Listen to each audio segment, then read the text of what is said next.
खालिद मुर्दाबाद। आज भी हम लोग जिस तरह से छात्र पीसफुल मार्च की तरफ से बढ़ रहे थे, आराम से अच्छा से आ रहे थे, उसी बीच एक अनजान व्यक्ति ने आकर के जय श्री राम का नारा लगाता है और यहाँ पे स्याही फेंकने का काम करता है। हम लोग अगर एक्शन लेने चले जाए, अगर उतर गए एक्शन लेने पे, तो फिर हमारी जो प्रोटेस्ट, हमारी जो कोड ऑफ कंडक्ट है, उसके उल्लंघन होगा ये चीज। अगर आंदोलन के जरिए से अगर सरकार नहीं सुनती है और भी यहाँ पे छात्र एकत्रित होने के लिए अब तैयार है और सरकार इसका जवाब देगी।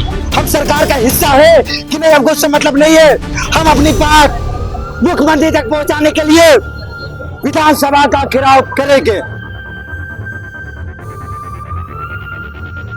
जेपीएससी जैसे मुद्दे को लेकर लेफ्ट विंग के विधानसभा घेराव कार्यक्रम के दौरान अचानक माहौल तनावपूर्ण हो गया। प्रदर्शन के बीच एक युवक ने स्याही फेंक दी, जिससे कुछ देर के लिए हंगामे की स्थिति बन गई। मौके पर मौजूद पुलिस ने तुरंत हस्तक्षेप करते हुए युवक को भीड़ से बाहर निकालकर सुरक्षित स्थान पर पहुंचाया और स्थिति को नियंत्रण किया। इस बीच आंदोलन में शामिल नेहा बोरा ने कहा कि छात्रों के हितों से जुड़े मुद्दों पर जब भी आंदोलन होगा, वे पूरी मजबूती के साथ छात्रों के साथ खड़ी रहेंगी।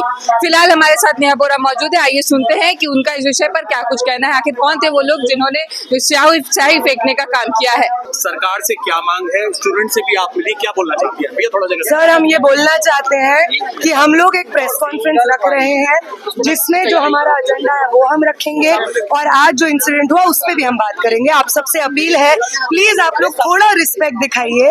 एक प्रेस कॉन्फ्रेंस होगा अभी थोड़ी देर में। कॉमरेड कहाँ होगा एड्रेस? विधायक आवास, हाँ 49 नंबर विधायक आवास, न्यू विधानसभा में होगा। आप सबसे अपील है, आप प्लीज प्रेस कॉन्फ्रेंस में शामिल होइए। आपको जो सवाल पूछने हैं आप एक सवाल सर, हम आपसे रिस्पेक्ट कर रहे हैं, बहुत रिस्पेक्टफुली अपील कर रहे हैं। सर, आपको मैं 3 बार बाइट दे चुकी हूँ आपके ऊपर सर, 3 बार। तो बिल्कुल इसीलिए प्रेस कॉन्फ्रेंस कर रहे हैं ना, थाना जाएंगे, पता करेंगे तब बताएंगे ना।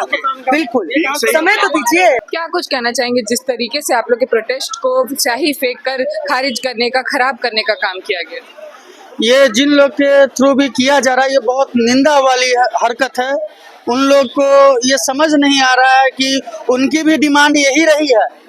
हम नाम किसी का नहीं लेना चाहेंगे, पर सारी जनता जानती है कि ये हरकत किनकी है, ठीक है ना? क्या लग रहा है किनकी है, बताइए। देखिए, हम लोग डिस्क्लोज नहीं करेंगे, ये राजनीतिक मुद्दा फिर में ये बात चला जाएगा, वो चीज में हम लोग नहीं चाहते। हमारी डिमांड आप लोग को पता है, हम लोग किसी भी पॉलिटिकल पार्टी की तरफ नहीं चाहते हैं कि नेहा बोरा के साथ जो हुआ, जिसने स्याही फेंकी, उसको सजा मिले?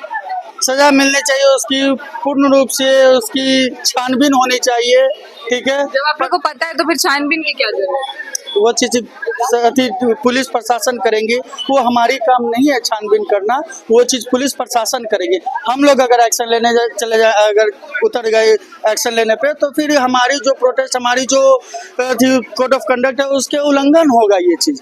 हम लोग शांतिपूर्वक करने आए हैं, तो हमारे ऊपर ये सब चीज का लालछन लगाया जाएगा कि हम लोग देश तोड़ने का बात बोलते हैं, हम लोग देश विरोधी हैं। हम लोग अगर सरकार से किसी भी तरह का अगर हम लोग डिमांड करते हैं तो एंटी नेशनल का टैग दे दिया जाता है।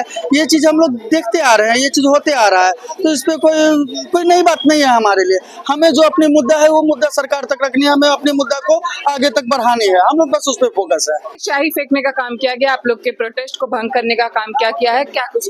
देखिए, हमेशा से सरकार में, जैसे केंद्र सरकार में जो आरएसएस भाजपा की सरकार है ना, वो हमेशा से किसी भी आंदोलन को बदनाम करने के लिए कोशिश करने में लगी रहती है। आज भी हम लोग जिस तरह से छात्र पीसफुल मार्च की तरफ से बढ़ रहे थे, आराम से अच्छा से आ रहे थे, उसी बीच एक अनजान व्यक्ति ने आकर के जय श्री राम का नारा लगाता है और यहाँ पे स्याही फेंकने का काम करता है। तो सरासर है कि हमारे इस जिस तरह से हम लोग मार्च कर रहे थे उसको भंग करने का प्रयास था।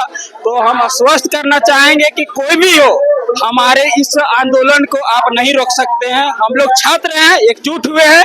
एक के ऊपर स्याही फेंकिएगा, 1000 और आ जाएंगे। आप 1000 के ऊपर फेंकिएगा, लाखों जमा हो जाएंगे। आप दिल्ली के जंतर मंतर में भी देखे होंगे, जब छात्रों पे लाठी पड़ी थी तो देश भर के युवा पूरा राज्य से एकत्रित होने लगे थे। तो अभी तो हमारा झारखंड राज्य में लगता है कि गिने चुने जिले से आए होंगे। अभी अगर आंदोलन के जरिए से अगर सरकार नहीं सुनती है और भी यहाँ पे छात्र एकत्रित होने के लिए अब तैयार है और सरकार इसका जवाब देगी। कौन थे वो लोग जिसने स्याही फेंकने का काम? देखिए, इसको तो हम भी नहीं पहचान सकते हैं, लेकिन अब इसको जो भी बोलिए, असामाजिक तत्व बोलिए, चाहे भाजपा आरएसएस बोलिए, चाहे सत्ता पक्ष में जो सरकार है उसके आदमी बोलिए, काहे कि कोई अनजान व्यक्ति आएगा तो मतलब कौन आएगा, या तो जिसके खिलाफ आंदोलन हो रहा है या फिर वो जिसको केंद्र सरकार में नेहा बोरा के द्वारा पूरा छात्र संगठन के द्वारा आंदोलन करके धर्मेंद्र प्रधान को इस्तीफा दिलवाया गया। उन लोग के दल के लोग आ सकते हैं। तो बस यही सिंपल सी बात है, या तो सत्ता पक्ष या आरएसएस भाजपा। क्या कुछ कहना चाहिए? माइक लगा। हम विधानसभा घेराव के लिए निकले। हमारा प्रेस कॉन्फ्रेंस में यही कहा गया था कि हम विधानसभा जाएंगे, हम सरकार का हिस्सा है कि नहीं, हमको उससे मतलब नहीं है।